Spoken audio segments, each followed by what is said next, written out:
What's up, podcast world? This is episode 2 of decision making, how to life lessons and navigating daily decisions of any size is what I'm titling these podcasts. And I'm pretty sure I'll be able to get through the last little bit of the note of the podcast in 2. So it'll be 2. So if you haven't listened to the first one, go listen to the first one. And I'm really just talking about how important it is to be a good decision maker, how you can practice that, how this applies in every area of life, big, small decisions. It doesn't matter. It's the same exact system, the same exact process of making good decisions. Where people go wrong is where they just are not good decision makers. They just don't know how to make good decisions. And that, for me, and I talk about this all the time on social, definitely, but definitely on the podcast, my main job as a coach is just to help my clients be better decision makers. If I can help them be better decision makers, then they have nothing to worry about when it comes to food, nutrition, changes in schedule, vacations, and nothing. If they're good decision makers, then they're going to make a good decision no matter what the options are. That's my number one job as a coach. So, and then you just happen to achieve the body of your dreams with the metabolism and the hormones that you want to have because of all these good decisions and the knowledge that I teach you. So, okay, going back, these are just daily, and I have 3 more that I'm going to kind of go into. Small decisions, you're going to see it. They're not big decisions. They're not like life-changing decisions here, but ultimately, we're not trying to make life-changing decisions often, right? That's another podcast I am going to go into, where the amount of life-changing decisions that you make should be very minimal, because if they are life-changing, you don't want that to happen often, right? Like the decision to start tracking calories and macros, specifically macros, in 2013 for me was life-changing. And I've never made a decision again to do another diet. The decision in 2020, so I do talk about this here, to hire my coach was a decision that I made with intention. I'm not going to, no matter how good all these other coaches, now that I'm in the bikini world, that was in 2020, I had no idea what bikini was. I had no idea anything about what I do now. I had no idea. I tell you, I followed 0 bikini girls. I followed 0. Literally, I still to this day don't know how my coach's Instagram got brought into my life. I kind of have an idea, but I haven't thought too much into it. But I do know that God gave me this clear direction, and here I am today, 5 years later. But all these years, I've had so-and-so has 1 million pro athletes. He could get you blah, blah, blah, blah, blah, all the things, all the people trying to tell me what to do, trying to tell me who is better, trying to tell me this, trying to tell me that, and just, I don't listen to nobody. I listen to nobody but myself and the Lord and my coach and my parents and my husband. So all the things, again, that'll be on another podcast, but these are all decisions. So decisions that I made to commit to this person. And it's not like I signed a contract with him. I keep coming every year. I just keep renewing. But if I change my decision and switch to another coach, now I got to relearn that coach. Now so I should have made that first decision, should have been more intentional, right? So just food for thought on that. If you're looking for a coach, or if you are looking for a coach to replace your coach, don't overthink. There's a big difference between being an intentional decision maker and then being an overthinker. Don't overthink. If you let yourself know, God tells you clearly what he wants you to do in every situation. If there's resistance, that's something that's telling you that you don't need to be doing it. That's how I work. That simplifies my life tremendously, is just that. If there is resistance, this whole podcast I'm doing right now, I was going to do this on Instagram Live. That was my plan. And this was not a plan. I didn't plan it yesterday. I just literally was I'm going to get on and talk about this. And then it started pouring down rain. I had no idea it was going to rain. Pouring down rain. It's still raining right now. So I was at first I was I'm going to wait 30 minutes because we don't have good service when it rains, blah, blah, blah. And for whatever reason, I was like, nope, we're not going to do a live today. We're going to record this on a podcast because I'm going to let it rain. So where there's resistance, which was I could get on Instagram Live, which I did say on Instagram Live, hey, I'm coming on here in 30 minutes to a live, which for me, that's a big step. For me, that's a commitment. Then I went back and said, because God told me no, you're not going to do it on live. I went back and said, hey, I'm not doing it on live because it's raining. So that, again, the I don't even really know at this point that the point of that spiel was you can be redirection is what I called it on Instagram.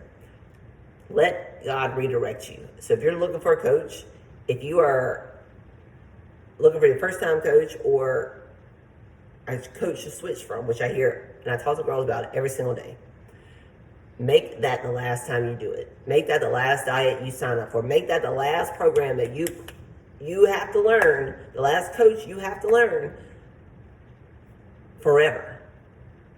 Quit making this short, instant decisions that you got to continue to remake.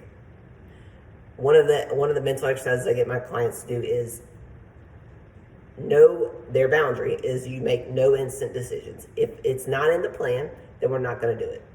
And this goes back to something I said in the first first episode of this series. Being sure, not using the word sure, yes or no.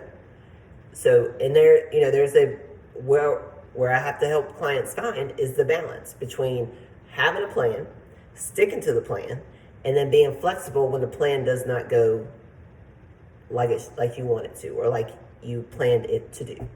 Being able to be adaptable and flexible. Okay, so I'm going to dive into these 3 decisions, and I'll talk about that within each one. Okay, today, Mondays, I do client check-ins, and I had a packed day, not with client check-ins, but I'm going to talk about that in the first episode. And then in the middle of my client check-in today, we have windows in my gym, which is my office, and the whole walls are windows except for one, and the windows are just big glass windows, and we live in the country. And when I tell you something hit the window so loud, when I was in the middle of my check-in, I was like, hold on. So I paused, I video my girls every week, and so I'm like, something, either a rock, I didn't know what it was, and so I went and looked, and I kind of knew that it was going to have to be a bird, because that's happened before, where birds or hummingbirds fly into the window because they just see their reflection. So I go, and y'all, it was a woodpecker. Okay, first of all, woodpeckers are big. If you've never seen one, you don't want to mess with them. 1, they're big. 2, what they are pecking with looks like it could hurt. So I'm looking at it, and I actually videoed it because I was like, I don't even know what to do. So I'm looking at him, and he's just laying there on the ground, and like I said, he's big. So in my head, I'm like, okay, so my options here for a decision is I could pretend like this did not happen and just get back to check-ins, or I can go outside and I can just figure out what I can do. And that's going to, if I do that, make that decision, that's going to put my check-ins and the rest of my day a little bit behind. That comes down to, and what I put in the words that are going to go in the blog with this video is integrity decisions. This, to not go outside and, I've never had this happen before. And I don't know what I would do if that woodpecker were to let me pick him up. I don't know. But I do know that if I pretend it didn't happen and I go back into and I do my client check-ins for whatever reason, because I want to stay on time or because whatever, that not knowing if that was the right decision would not sit well with me. Like, I would not be able to sleep at night knowing that I didn't do anything, even though I didn't know what to do, that I didn't do anything. I couldn't do it, right? So I go outside. First, I put my cats up because that would be the logical thing. I could do that. So, I found this on the web. Oh, Jesus. Put my cats up, and then I go outside, and I have this on film, and then eventually, like 10 seconds I'm into it, I'm like, let me call Andy. So Andy said, I FaceTimed him, and he said that at first he said the bird, he probably broke his neck, and my husband's a big hunter. He's lived here his whole life. I am not a hunter at all. Like, I'm like gonna care for this bird, and we're now gonna have a bird inside. But he said they usually break their neck whenever they do that, and which obviously if you break your neck, then that's not good. But so I videoed him. I was like, I don't think that his neck is broke because he was moving his neck. And so Andy was like, oh, okay. So he saw him and he's like, okay, then just let him be. Like, let him sit there and give him 30 minutes. And he's good. Andy's good at helping me like work through. And I talked about this too in that first episode.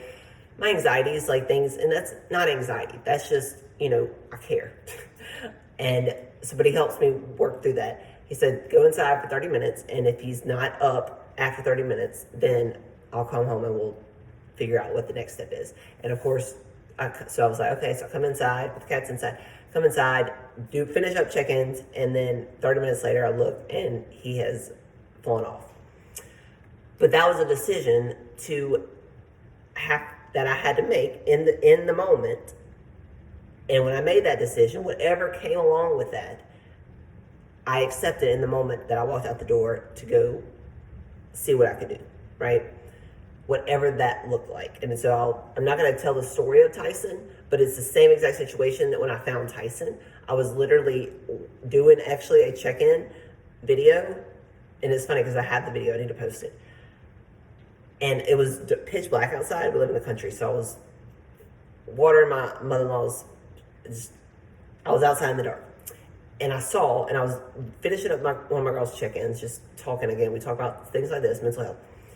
And I was like, Taylor, something just moved outside. And anyway, I got off the phone. I was like, let me call you back. Let me mark you back. Pull my light up. This little baby kitten is like smaller than my palm, is sitting there in the middle of the walkway, scared, obviously. And I was like, what the? So I didn't finish that check-in, so I marked her bag immediately. I'm like, look what I found. I'm going to finish your check-in for tomorrow. I'll finish your check-in tomorrow morning. What do I need to do right now? Like, because obviously that was be time pressing, right? I can't just leave the bird without checking at all. Knowing, right? I can't leave the kitten out there knowing that he's out there to come and finish up check-ins when I could simply just say, hey, I'm going to finish up your check-in tomorrow. If my clients do not understand that, then they don't align with me. That's just the facts, right? That would not happen if it was something that was not time pressing, like saving the cat or saving the bird, right? If Andy just wanted to go and hang out and go out to dinner, I'm going to get done my clients first. That's a priority. Until something like that is time pressing and it moves in. But again, I've still made that decision that this is more important right now.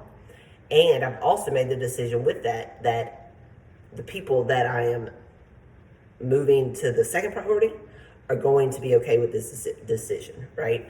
And that, if that was not the case, if I thought that a client, going back to the same thing with that first episode, or a friend would be discouraged or disappointed in me, then that would not be my client and that would not be my friend, because I'm always going to make the right decision. And the right decision is going to be based off of what is right for me and my family in the moment and over the long term. So if you haven't listened to that was a really, really good episode. So go listen to that because it does, all of these apply the same mindset. Okay, I'd rather do the right thing right now than ask for an extension of time and ask for an extension of time after I've done the right thing, was what I put in my notes. Then not do the right thing, stay on time, and not know what happened to the bird or to the cat in these two examples. Okay, next decision. And again, if you didn't listen to the first one, but I'm just really going through the steps that I take, the mindsets, the thoughts that I take to make decisions that are everyday decisions.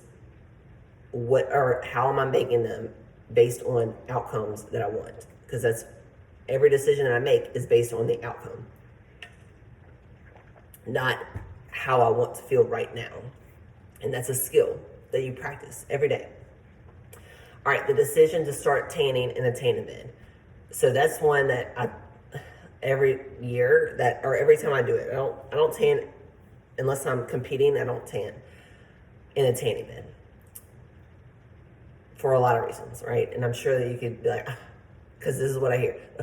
I remember my first prep, I was going to the tanning bed, and our tanning bed is at the gym, and this lady was like, "Oh, you go to the tanning bed? Do you know how unhealthy that is?"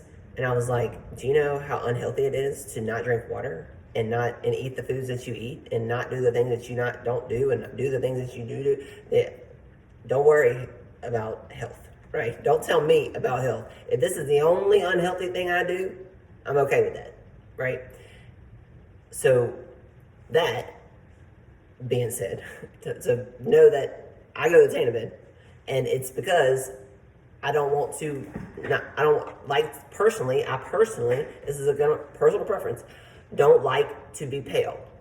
So after my first season, I started using self-tanner. But I cut self-tanner at 6 weeks out to clean my skin. And so, meaning, I'm 4 weeks out now. I've been tanless for 2 weeks. My skin is clean as crystal, but it's also pale. So I know, and I knew when I cut the self-tanner that I did not like to be pale. So I knew at some point that I'm going to start going to the tanning bed. I'm not going to go a lot, but I'm going to go until I am the color that I want to be. It just is what it is. That's balancing your mental health with your physical health, right? So the decision to start tanning, and so this is where when you're making decisions, you're accepting all the things. So when you decide making the decision to tan, whether it be one time or every day for the next 2 weeks, that decision is accepting that in a month or in 10 years, if I have skin cancer and they tell me it's from the tanning bed, that I have to be okay with that. And so again, going back to the call, I was just on the first episode, I talked about the call with AT&T. I have accepted that. So there's nothing, I make that decision thoroughly. This is a decision, and I don't overthink it. I'm not over here thinking like, let's do this and do this and do this so that I don't have skin cancer when I'm doing the thing that causes skin cancer. I'm going to be as preventative as possible. Therefore, I'm going to not go all the time, but I'm also going to go when I want to be darker and what I normally do to be darker. Because it is I don't want to say, it's not, nothing I do is selfish. It is a surface level, just, not a real big problem. Not something that if I didn't have time today, I would not have gone. But since I like to be a darker color than pale. Again, this is my personal preference. And I'm cleaning my skin, and therefore I'm not going to use DIY tan to get the outcome that I want in all areas. I want to have my skin, it's going to be clean. I want to be dark, right? Like in time, and I want to look good on stage. And I want to look good in all my videos. And I want the look I want to have all the time. And then this is a decision I had to make. Again, whatever comes of that in the future, if something comes of that, and that's the big thing, if it comes of that, which chances are 50-50. In my opinion, in my head, it's always 50-50. You might have skin cancer, you might not. So make that decision based on what you want ultimately and what you're okay with ultimately getting.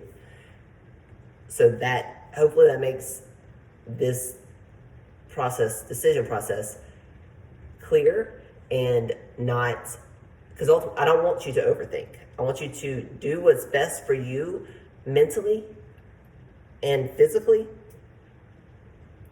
without overthinking what could possibly be in the future. Yeah, so that balance, and this is, again, in every area of life, that is where you want to live, where you're not living too far ahead and you're living now, but you're living a little bit ahead because you can't not.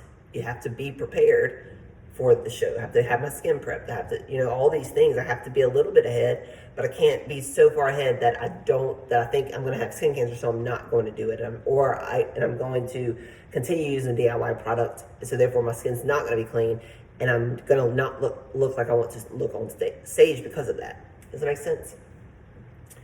I do need to make that make sense better, otherwise I would not have to ask y'all if it made sense. Okay.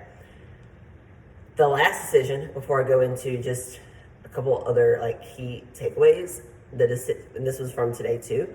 When I went to, so my boundary when I leave our house, because we don't live in BFE. I have friends that live way in BFE, but we live pretty far. To go to a Walmart, I go every other week because it's 40 minutes away.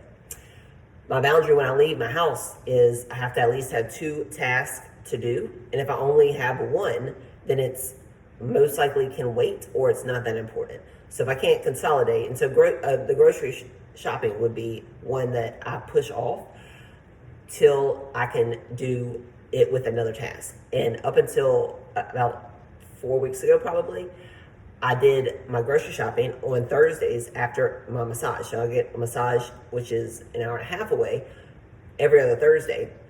I've been doing that since 2015. And I go to the grocery store on the way home. But right now, I don't want to be home. So that put me home at a 7 or 7:30, depending on traffic and everything else. And right now, I don't want to. So that being home late put me working late, which put me in bed late, which made me want to sleep in on Friday, which I don't want to do, because when I don't sleep in on Friday, I make that day, is because it's my rest day, is very, very efficient. So the outcome I want is that efficiency on Friday. So because of that, I reverse engineer all the decisions that lead to me wanting and or not wanting to get up early on Friday, or to get up on my normal time on Friday. And I address the root. So 4 weeks ago, I said I'm not going to the grocery store after my massage, because it put me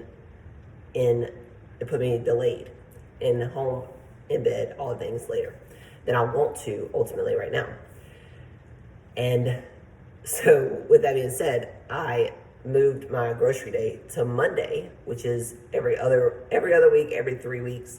I go get my nails done, which is, again, 40 minutes away. And so I was going to consolidate those two together to make that time and effort efficient. And so that's what I've been doing. And today, I just started adding egg whites, actual egg whites, to my meal plan probably around 4 weeks ago. Not very long. I don't normally use egg whites for protein, but I have been, because I've just been enjoying them. So because I don't use them a lot, I don't really know I didn't know how fast I was going to go through a carton of 12. And so I didn't make it, obviously, to Thursday, or definitely not till Monday when I go get my nails done. So today, when I went to the post office and I went to get tan, I was like, let me go, and all of that is in my first episode. Let me go run to our grocery store. So we have a little bitty Dollar Tree grocery store that has eggs. Let me go run in there and get eggs while I'm out, and make this big, so I don't have to go on Thursday at all after my massage, which would allow me to stay within the boundaries that I've set within that. So that was the plan. And then I go to the tanning bed, and then I come out, and it's pouring down rain, so it rained, and then it stopped raining, but it was raining. And so my thoughts were, is it that important that you're going to get wet? You're going to get wet, you can put on a jacket, blah, blah. And it was. I wanted to do that because I didn't have another time in the week that I could do it efficiently. So would it be worth getting wet? Yes, because I would not have to think about changing my meal plan. I would not have to think about when can I go get eggs. I would not have to think about anything. So that would be where time comes into play. How much time did you spend rethinking a meal plan? How much time do you spend trying to figure out if your macros are where they need to be to get you to your goals? How much time do you have to figure out anything? This is the ultimate takeaway from this whole podcast, is time. making sure that you do not have to think about the same thing twice. You don't have to make the same decision twice. What are you having to think about more than one time? How can you make that one-time decision? And so I just got my check-in back from Dylan, and we lowered carbs tremendously on my training days. And so because my check-in's on Monday, I don't plan on Tuesday. I don't make my meal plan for Tuesday until my Monday check-in comes in, because if it changes, then I'm going to have to now go into Tuesday that I already made perfect and adjust it based on what he changed. So I don't do that. That would be silly. So I wait. That's one way of just not having to do the same thing twice. What I did this time specifically was go to Saturday, copy over all of my meal plans. So that's what I do every day. So I made that one meal plan for tomorrow. It took me, I think, a total of 6 minutes. I timed it because I knew I was going to do this, but I timed everything. Total of 6 minutes, I made that one perfect meal plan with the big adjustments. Usually it takes me max minute and a half to make a meal plan if I just am adjusting like day-to-day things. Max a minute and a half. For most days, I just copy and paste the same exact meal plan, literally because I don't want to think about making a new meal plan. I'd rather spend that time on clients, thinking about, business, thinking about anything else. I'd rather think about anything else than what I'm going to eat when I know I got to eat, and I'm going to hit the same amount of macros. Let me just eat the same amount of food, same food. Don't overthink it. Again, don't overthink, right? Like, I'm trying to get the outcome. That's what I want, and nothing else. How I get there is irrelevant. I just want to get there safe. I want to get there efficiently. Okay, so the decision to run in the rain to get one thing, eggs, because I'm out in town, because I don't want to have to redo the meal plan. I don't want to have to change this date, go to the grocery store on another day. I don't want to have to make decisions that I've already had to make at all. So I'm going to go get a little bit wet. I'm going to come home. I'm going to just dry myself off. I'm going to get on and make this video. So that's what I did. And I'm glad that I did that. Because now I have everything that I need to take tomorrow's meal plan and just eat it for the rest of the week, all the way up until when I go get my nails done on Monday, if I go. And that's the beauty about flexible dieting, is that because I'm going to run out of something before I get to the grocery store. And the beauty is that if I run out of eggs, if I would have been going to the grocery store like in 2 days, I would have just used like packs of tuna. I would have just not worried about the eggs. But I know I don't want to go until next week. So that I just need it. I just want it. I didn't need it, but I wanted more eggs. So being able to be flexible with my diet allows me to have that type of boundary and that type of protection of my time and my energy, because I'm still 100% going to hit my macros perfectly, whether I have egg whites or not, because I have other boundaries in place that allow me to always have the ability to make this small adjustment, this small pivot, if maybe Andy broke all the eggs or ate all the eggs, right? And I've been that girl, like at the beginning, definitely, at the beginning of my journey. Like, I didn't have a coach in 2013. I didn't have a coach when I started tracking macros and all the things. But I remember telling Andy, like, do not eat the food that I prep, because it's already prepped. And I didn't know how to adjust anything easily. Like, I didn't know how to pivot that. And I also knew, and so I didn't tell him to not, I wasn't mean about it. But I was like, I told him, I was like, I didn't even know what I was doing at the time.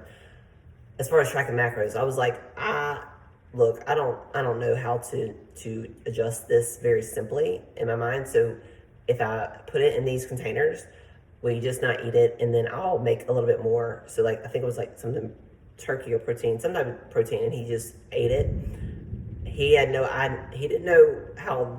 I was doing either. So it wasn't like I couldn't be mean to him, because I had not set expectations clear. But I did, so I said, I just don't know how to adjust it, but it's all portioned out. So until I figure out how to adjust it, I'm gonna put yours in this blue container and everything that's in this red container. Just don't eat it, please. If you have to eat it, you can. If you have to, you can. And he said, okay. Like, it was not a big deal. It was just, literally, I just had to explain it, right?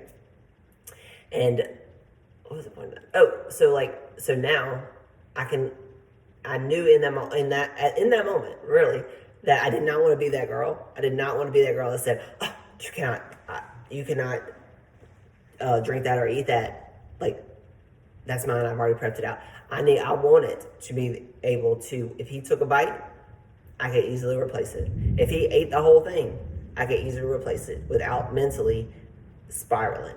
And that took a lot of patience and a lot of practice and a lot of clear communication to him. Obviously, he'd never been with somebody that tracked macros, and definitely not to the extreme that I was and I am even to this day. So I knew early on that I wanted to, that was number one, being able to be adaptable and flexible, because my husband, and like I said earlier in that first episode, I didn't know at all that I was going to be here in the bikini world and coaching bikini competitors and prepping. I had no idea at the beginning. All I knew was I couldn't keep being that girl. I couldn't keep having that eating disorder. I couldn't keep having that relationship with my body and food that I had to change, and I didn't know anything else. And so this is what I'm going to try. And going back to making good decisions, my dad told me my whole life, when you make a decision, and a lot of people call this the all or nothing, and they make it sound like it's not a good. That's going to be the greatest quality that you have if you allow it to be the greatest quality you have, or it will destroy you. Both of them, either one, is going to be up to you. And my all or nothing personality, I have created and made sure, built boundaries to protect me from myself and this mindset, to allow this mindset to be the greatest quality that I have. And my dad taught me this early on, and I'm so thankful for that. So the point of that was being able to be flexible and be adaptable to anything is why, I'm 2013 when I started, it's 2025, and I've been tracking macros and reaching every goal that I set since 2013. Do I go on vacation? Yes. Do I track on vacation? No. But I have again, and I never come back feeling like I fell off. Like that, I've created this place of peace in my head, physically and mentally, to where I just literally coast through life. And that's what I teach clients, is how all the things that I've had to learn, even the ways I tell my husband things, to help tell their husband, because their husband has no idea. You've never been with somebody that's tracking food, and I don't want you to be the girl that's crazy. So I'm gonna teach you how to not be crazy, and then you're going to teach him how to handle and how to respond and how to all the things so that you don't feel crazy, and then everybody's happy, right? So outcome-based decisions. So I'm gonna kind of wrap this up. Questions that ultimately every decision you make needs to be based on the outcome that you want. And so just question number one, after making a decision, and I get clients to go through this every single week in their check-ins. What decisions did you make this past week that were good? What were not good? What are we going to do different? So what was this, question number one, was this a good decision based on the outcome that you want physically and mentally? Question number two, if it was a good decision, how can I make this decision again just more efficient with time, energy, and effort? So, and question number three, if this was a bad decision, how can I guarantee this not happen again? Those are the three magical questions, I guess. The ultimate game of life is mastering the art of decision-making across every area of life. And a clear red flag you need to work on your decision-making skills would be any decision you find yourself having to make more than once. That's just an easy red flag that if you have to make the same decision more than one time, let's slow down and fix this system, this decision-making system for this one thing even, so that we don't have to waste time and energy and effort making the same decisions over and over and over. How can we simplify this? So in the rest of this, what I have written, what I'm reading from, is going to be in my 4 weeks out diary of a fit model blog in my G4 community. I know I didn't talk about that on this podcast yet, but my G4 women's community, health community, is a community that I launched in January, and it's been nothing but amazing, and it's only just so tiny, and I'm trying to make it as big as possible. But here it's a platform where I can talk about everything I talk about, to be honest with you, on social media in a more intimate setting, one, and without y'all having to navigate through all the negatives of social media. So education on nutrition, training, competing, metabolism, hormones, grocery guides, all my cookbooks, everything that I have within my coaching business is on this platform. Organized. It's not all on there yet, but over time I'll have all the education there. Like, that's all it is a community-based and an education-based platform. So think of it like Facebook, like a Facebook group, because it's only women, and it's only women that want to get better. So it's not like I have random people over there. Only women that like the things that I like are in this community, and you can post on the feed. You have a bio. You can share your food. You can share your progress. You can ask questions. You can do anything, just like a Facebook group, in this community. And within this community, my point of telling y'all that again was because I have been documenting my journey, this prep, which I'm going to compete as a fit model in here, very detailed. Oh, my light just went out. Very detailed. So if you are interested in anything, come over there. If you're a woman, come over there and you can learn about everything. Definitely go through all of the things, but my blog this upcoming week, and even like over the next couple weeks, I'm gonna be talking about this. So I'll post this weekend along with the notes that I have, which are gonna be just actionable tools to help you navigate decision making and helping you get better at the skill, like ways that you can practice it. And again, don't expect it on Saturday, but expect something on Saturday. This will not do post my blogs.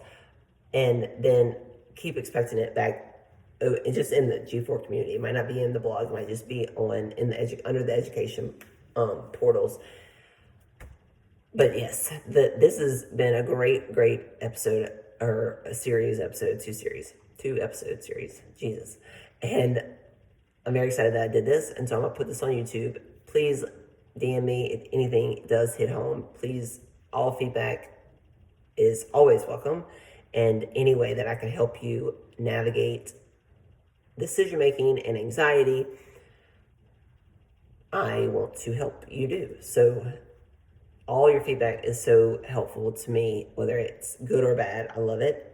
Please give it to me. So you should be able to comment underneath this. If you cannot, for whatever reason, I'm literally just figuring out how to do other things outside of posts on all platforms. I did not know for the last 6 years that my YouTube comments were turned off. Not that obviously God has had that intentional plan, so it doesn't bother me, but I did turn them on, I'm pretty sure. So that's why I said, if you can't comment here, you can definitely DM me. I'm going to put my link tree below, so it'll have all platforms on there. Join my G4 community if you're a woman and you like training and you like just all things health. You don't even have to be a competitor. You don't have to be into macros. You don't have to be nothing but into yourself and want to better yourself to be in this community. So come over here and just connect with us, and connect with all the girls that are in this community from all over the world, and know that you're not alone. And learn small things that I've learned, that all these other girls have learned who have the courage to share. And I encourage you to share things that you have learned. Like all of these lessons that I just went through in these last 2 podcasts are just life lessons. And I learned a long time ago that I'll never have kids, and 100% was okay with that a long time ago. Been okay with that for a long time. So my gift to the world is just telling my story, but your gift to the world is telling your story. Your gift to the world is bringing your kids up, not having to relearn lessons that you learned. And you can do that for anybody. right? Like it doesn't have to be your kid. You could get on and talk in the G4 community and just tell them about your experience with your first time competitor as a first time competitor, and save a new competitor, a lot of time, money, and energy, probably. So my thoughts, with sharing my journey the way that I do, very authentic and very just unfiltered, is I know that, I don't know, again, I'm just getting into the analytics of all the social platforms. I've been doing this for 10 years and never got into the analytics, so I just didn't have the time. I just wanted to continue to share and share and share what I was learning along the way, whether it be competing or metabolism and hormones and tracking macros and flexible dieting and marriage and all, opening a restaurant, opening a business, all these things, starting a podcast, starting a YouTube channel. I just want to continue to tell you how I did it. So that if you wanted to do it, you could do it, because you can. And so I hope that this helps you make better decisions. And I hope that this also inspires you to make the decision to just share your story with somebody, because whether it be on social, you could be faceless, however you want to do it, but just share it, because you're going to help somebody. And for me, helping one person is better than helping no persons. And I know that if you just have the courage to, or maybe even if you have the platform, and that's again part of the reason why I made this community, is to give you a platform that's not on actual social media. So the judgment, I'm hoping, goes away, that you can just post anything, right? So yeah, okay, I'm gonna let y'all go. I'm so thankful for y'all to be here. If you have anything, any type of feedback, please let me know. I'll put my link tree, connect with me. I want to connect with you. I want to follow your journey and just be a part of your journey. So, okay, y'all have a great week. Happy Monday.